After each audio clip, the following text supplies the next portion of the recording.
Doctor Zahidur রহমানের কাছে শুনি। আপনি মিসকোট করেছিলেন বলে একটি অভিযোগ করেছেন এখানে। না, আমি মিসকোট করিনি, কোনো কথা বলতে চান? রাদার আমাকে মিসকোট করা হয়েছে। আমি মোদির উদাহরণটা কেন নিয়েছি আমি আবারও বলি।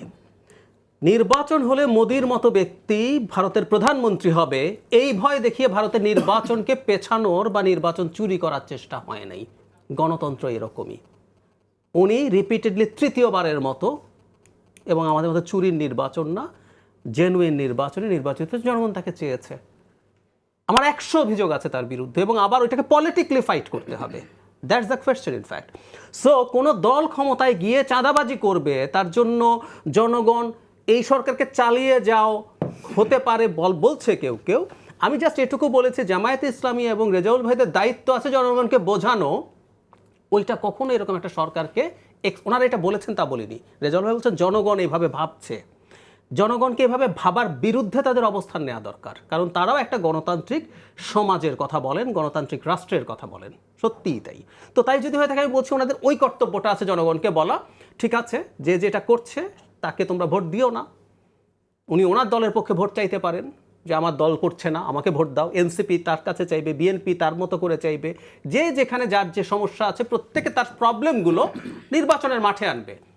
ধরুন জামায়াত ইসলামের 71 নিয়ে প্রশ্ন আছে। এখন কেউ ক্ষমতায় এসে বললো জামায়াত ইসলামীকে আমি ক্ষমতায় যেতে দেবো না, কারণ ধরেন কোনো একটা সময় এমন অবস্থা হলো যে জামায়াত ক্ষমতায় চলে যেতে পারে, এই ভয় দেখিয়ে আমি এটারও বিরুদ্ধে দাঁড়াবো। কিন্তু র্যাদার এটা নির্বাচনের মাঠে আসবে, সে সেটা ব্যবহার করবে, ব্যবহার করে জনগণকে চেষ্টা করবে বোঝানোর জন্য, কেউ যদি মনে করে জামায়াতকে ভোট দিও না আমাকে ভোট দাও। এভাবেই আসলে রাজনীতি কাজ করে। সংস্কারের আলাপ হলো, বিচারের কথা আসলো, কথার কথা সংস্কার বিএনপি খুব বেশি মানবেন, এটা অবশ্য প্রকাশ্যে বলেছে, তাই আমি তার নাম নিয়েই বলছি। তো সে সংস্কার চায় না, তো কি হয়েছে? বিএনকে ঘাট ধরে আপনি সংস্কার খাওয়াবেন? No way. জামায়াতে ইসলামী সংবিধানের এত সংশোধনী নিয়ে এত আলাপ, সবচেয়ে মতৈক্যের যে সংশোধনী আর্টিকেল 70, বিএনপিও সেই সংশোধনী চায়, জামায়াত চায় না। এমনকি জামায়াতকে আমি ঘাট ধরে বলবো তোমাকে 70 মানতে হবে? ওনাদের একটা রাজনীতি আছে, এই রাজনীতি নিয়ে মাঠে রাজনীতি হবে। তারা বলবে দেখো জামায়াত কিন্তু 70 অনুচ্ছেদ সংশোধন করতে চায় না, বিএনপি এটা চায় না ওটা চায় না বলে রাজনীতি হোক, কিন্তু সংস্কার চাই না বলে নির্বাচন হতে পারবে না। No way. প্রধান উপদেষ্টা ক্যাটাগরিক্যালি তার ইন্টারভিউতে, একাধিক ইন্টারভিউতে বলেছেন সবগুলো দলের মধ্যে কমন যেটা, আমি তো মনে করি 70 অনুচ্ছেদের সংশোধনে যদি জামাত না চায় 70 সংশোধন হওয়া উচিত না, জামাত যদি শেষ পর্যন্ত কনফিউজ না হয়। জামাত খুবই গুরুত্বপূর্ণ একটা স্টেক হোল্ডার, গায়ের জোরে চাপিয়ে দেওয়ার কিছু নাই। বিএনপি যদি সংস্কার দিয়ে নির্বাচনে যেতে চায়, জনগণকে বলুন আপনারা সবাই যারা অনেক সংস্কার চান, যখন বিএনপিকে ভোট দিও না, আমি অনেক সংস্কার করলে তোমার এই কল্যাণ হবে, আমি তোমাকে এটা নিয়ে যাব। নাম্বার 2, নাম যেহেতু উঠে পড়ছে, যেমন ধরুন বিএনপি যদি সম্ভাবনা থাকে ক্ষমতায় আসবে, আওয়ামী লীগের বিচার এই সরকারের অধীনেই কেন হতে হবে? জামায়াত যদি ক্ষমতায় যায় নির্বাচনে, বিএনপি যদি যায়, এই দুটো দল কি মারাত্মক রকম নির্যাতনের শিকার হয়নি? এনসিপি যদি যায়, তারা কেন বিচার বন্ধ রাখবে? এই পারসেপশনটা কেন? আমি এই প্রশ্নটা জানতে চাই। জামায়াত যদি ক্ষমতায় যায়, আমি রেজাউল ভাইকে প্রশ্ন করছি, ওনারা কি বিচার বন্ধ করে দেবেন? এনসিপি তৈরি হয়েছে 24 সালের যে গণ অভ্যুত্থান সেটার উপরে, তারা বন্ধ করে দেবে? বিএনপির মতো টর্চার তো খুব বেশি দল হয় না এই এন্টায়ার সময়ে। দলের প্রধান থেকে শুরু করে জেল খেটে, দলের মহাসচিব সন্তান মারা গেছেন, তারেক জিয়া বাইরে পড়ে আছেন বছরের পর বছর, নেতাকর্মীদের বিরুদ্ধে মামলা, খুন, 2700 যে এক্সট্রা জুডিশিয়াল কিলিং হয়েছে তার মেজর অংশ বিএনপি, গুমের মধ্যে তার মধ্যে আছে। তো ও কেন বসে থাকবে আমি জানি না। কেন ওনাদের মনে হয় বিচার পরে হবে না, এই সরকারকেই করতে হবে? আমার এই প্রশ্নগুলো আসলে মনে জাগে, কেন ওনাদের অনাস্থা? এই অনাস্থার জায়গাগুলো আসলে একটু ক্লিয়ার করা দরকার আছে। এই জন্য আমি মনে করি বিচার হলেও এটাকে স্পেসিফাই করা দরকার। রেজাউল ভাই কিন্তু স্পেসিফাই করতে পারেন নাই, আমরা এতজনের বিচার চাই, এই পর্যন্ত বিচার চাই, which is important as well.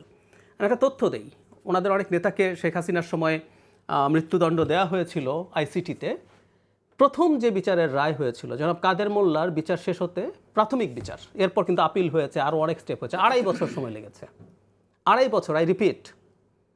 তো তাহলে শেখ হাসিনা প্রায়োরিটি দিয়ে বিচার করে 2.5 বছর লেগেছে প্রথম কেসটার প্রথম রায় হওয়ার ক্ষেত্রে, তাহলে কি 2.5 বছর কমপক্ষে আমরা নেব? আর কোন পর্যন্ত নেব? বিভিন্ন জায়গায় আইসিটি না হয় এক্সক্লুসিভ একটা ডেডিকেটেড কোর্ট, অনেক জায়গায় ফৌজদারি মামলা হয়েছে সাধারণ জজ কোর্টে, সেই মামলাগুলো তদন্ত হতে হবে, চার্জশিট হতে হবে, তারপর বিচার শুরু হতে হবে। প্রাথমিক রায় যদি আপনি সিরিয়াসলি যদি আপনি মনোযোগ দিয়েও করেন, তারপরও 3-4 বছর জেলা কোর্টে লাগবে, তারপরে আপিলে আসবে, অনেক ক্ষেত্রে যদি ডেথ পেনাল্টি হয় সেটার জন্য রেগুলার প্রসিডিউরাল প্রসেস আছে। তো তাহলে ওনারা কোন বিচার চান, কতটুকু চান, কয়টা বিচার চান, কার কার বিচার চান, ভেগ কথা বলা হচ্ছে। আসলে এটা বললে সবচেয়ে ভালো হতো। আমার মনে হয় যে আমরা একটু ক্লারিটির জন্য একটুখানি জানতে চাই, ডক্টর রেজাউল করিম আপনি কি একটু বলবেন নাকি, প্রশ্ন যেহেতু সামনে এসেছে। এখানে আমি আবারও বলছি, আমরা নির্বাচন চাই, এবং এখনও যদি নির্বাচনের প্রস্তুতির প্রশ্ন দ্বারা হয় তাহলে সেই জায়গায় জামাত ইসলামীকে সবচেয়ে বেশি প্রস্তুত দল হিসেবে পাওয়া যাবে। যারা যারা এখন খুব বেশি ইলেকশনের কথা বলছে, তারা ইলেকশনের সব ঘোষণা করলে দেখা যাবে যে কত মারামারি হয় আর কি। সুতরাং সেই জায়গায় জামাত ইলেকশন আমরা চাই।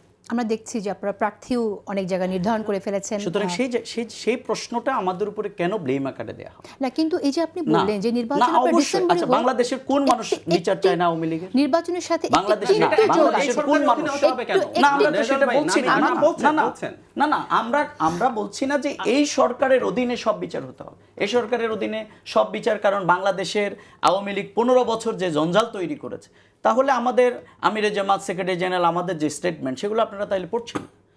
বলা হচ্ছে যে আমাদের এখানে 15 বছরের যে জঞ্জাল, সেগুলোকে আপনি যদি 15 মাস অথবা 3 মাসের জন্য আপনি বলেন যে এগুলো আমি শেষ করতেছি, এটা কোয়াইট ইম্পসিবল, এটা পারবে না তারা।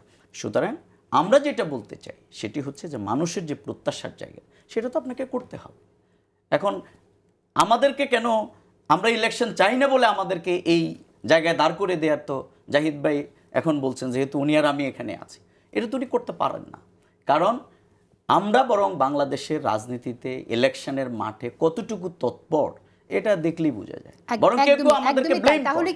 তাহলে কি আমরা এরকমটা, আমি যেটা বলতে চাই একটু আমি এখানে প্রশ্ন করতে চাই, সেটা হচ্ছে যে আমরা যেমন আপনি শুরুতে বলেছিলেন যে নির্বাচন ডিসেম্বরে হতে পারে এবং আপনারা নির্বাচন চান, কিন্তু এই যে একটা শব্দ আপনারা যোগ করে দিচ্ছেন কিন্তু, এই কিন্তুর অর্থ খুঁজতে গিয়েই তো অন্য প্রসঙ্গ চলে এসেছে, কিন্তু বিচার হতে হবে, কিন্তু সংস্কার হতে হবে, এবং আপনি এখন বলছেন যে এটা চলমান প্রক্রিয়া, পরবর্তীতে চলবে। তাহলে কিন্তুটা যোগ করাটা কেন জরুরি হয়ে পড়ছে? এটা তো রাজনৈতিক দল যারা ফ্যাসিস্টের বিরুদ্ধে আন্দোলন করেছেন তাদের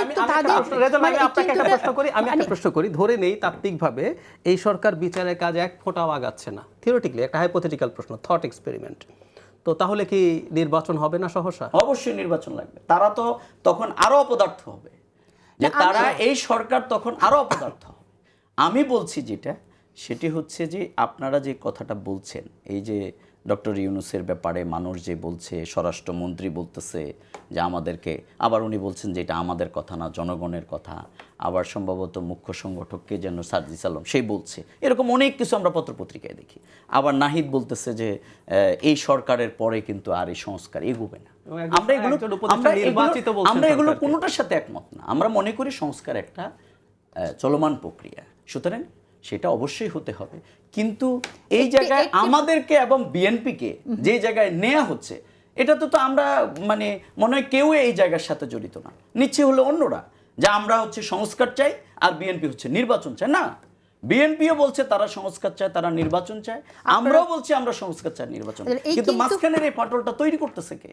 আমি তো এখন টকশোতে বলতেছি, গোটা দুনিয়ার মানুষ শুনতেছে, তা আমি তো দায়িত্ব নিয়ে বলতেছি যে আমরা ইলেকশন চাই, আমরা সংস্কার চাই, আমরা বিচার চাই, আমরা এগুলো সব চাই, এগুলো জনগণের প্রতি।